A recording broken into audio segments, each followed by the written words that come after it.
जय हो छठी मैया की। आज छठ महापर्व का पहला दिन नहाय खाए से छठी मैया का आगमन हो गया है। आप सभी को छठ नहाय खाए की ढेर सारी शुभकामनाएं। एक छोटा सा ब्लॉग नहाय खाए के दिन हम लोग कैसे क्या करते हैं शेयर कर रही हूँ।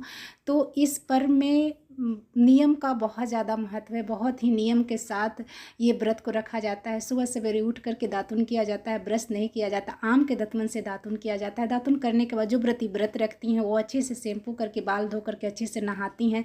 नाक से पूरा मांग भर के, इसको बोलते हैं सिंदूर लगाना, हमारे यहाँ सिंदूर लगाती हैं, नेल कट करती हैं, आलता लगाती हैं। उसके बाद सूर्य नारायण को सबसे अर्घ्य अर्घ देती हैं, तुलसी महारानी को। उसके बाद अर्घ देने के बाद मंदिर में पूजा करने के बाद जो व्रती व्रत रखती हैं वो प्रसाद बनाने जाती हैं। और आज के दिन जो भी प्रसाद बनता है ना वो घी में बनता है। और जो भी बर्तन यूज़ किया जाता है वो स्पेशल छठ के लिए ही रखा रहता है या पूजा पाठ के लिए रखा जाता है। अदर डेली का जो बर्तन होता है जैसे प्याज लहसुन का बना हुआ बर्तन, वो सब बर्तन यूज नहीं होता है। पहले तो ये सारी चीज़ें पीतल के बर्तन में बनता था, लेकिन आजकल उतना, जैसे सिटी में हम लोग रहते हैं, इधर उधर ट्रांसफ़र होते रहता है तो उतना सामान रख पाना नहीं पॉसिबल होता है। वैसे खरना का कल का प्रसाद के लिए मैं बहुत सारे पीतल का बर्तन रखी हूँ, लेकिन ये सारे बर्तन, चूल्हा, यहाँ तक कि चूल्हा भी प्याज लहसुन का बना हुआ नहीं होना रहना चाहिए। मतलब इसमें नियम से जितना ज़्यादा नियम से करता है ये व्रत इंसान ना, उसी को ज़्यादा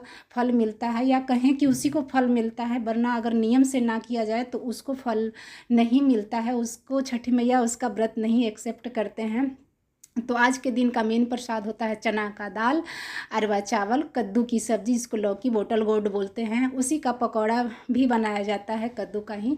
और चटनी, आंवला की चटनी बनाया जाता है। साथ में और भी आलू गोभी की भी सब्ज़ी बनती है। लेकिन ये सारे चीज़ घी में बनता है। शुद्धता का ध्यान रखते हुए ये सारी चीज़ों को बनाया जाता है। प्याज लहसुन तो टच क्या करना कि मतलब उस तक जो व्रती व्रत करती हैं ना उस तक, मतलब पूरे घर में जो व्रत जिनके यहाँ होता है ना नहीं रहना चाहिए सारी चीज़ें।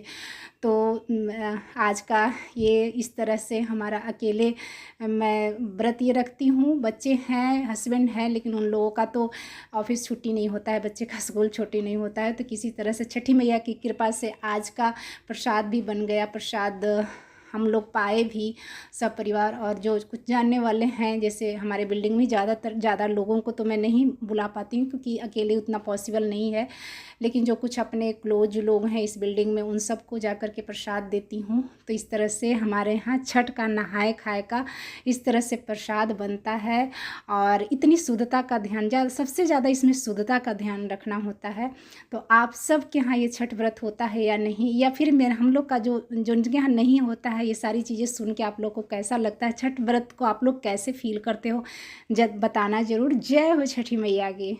शुद्धता की वजह से ही ये जो व्रत का जो भी सामान इसमें यूज होता है सबको घर में तैयार किया जाता है। जैसे धोने वाली चीज़ें हैं, फल फ्रूट सब्जी, वो सब तो आ करके धुल जाएगा। लेकिन जैसे मसाला है, मसाला में भी मार्केट में कुछ भी डाल के वो लोग पीसते होंगे, कैसे पीसते होंगे, इसलिए मसाला भी हम लोग खड़ा मसाला लेकर आते हैं। उसको हम लोग जो भी मसाला आज के प्रसाद में यूज होता है उसको हम लोग घर में पीसते हैं। और वो भी पीसना होता है ग्राइंडर, वो भी आपका बिना प्याज लहसुन वाला रहना चाहिए, पूजा पाठ का ही रहना चाहिए। तो इस तरह से इतना ज़्यादा शुद्धता, जैसे कल का भी खीर बनेगा तो सारी चीज़ें, जो भी ऐसी चीज़ें जो धुलने लायक नहीं, वो सारी चीज़ें घर में तैयार की जाती हैं। परसों ठेकुआ का प्रसाद बनेगा, उसका आटा भी सारा कुछ गेहूँ ला करके घर में चून करके धो करके अच्छे से, बाहर के आटा से बिल्कुल भी, कम से कम जो छठी मैया को अर्घ पड़ता है ना जो सूप में, वो कम से कम तैयार किया जाता है। बाकी लोगों को वितरण करने के लिए जो ठेकुआ बनता है वो बाहर के पैकेट वाले आटे का लोग बना लेते हैं। लेकिन जो भोग लगता है छठी मैया को उसके लिए थोड़ा भी, लेकिन उसको घर में ही तैयार किया जाता है। जय हो छठी मैया।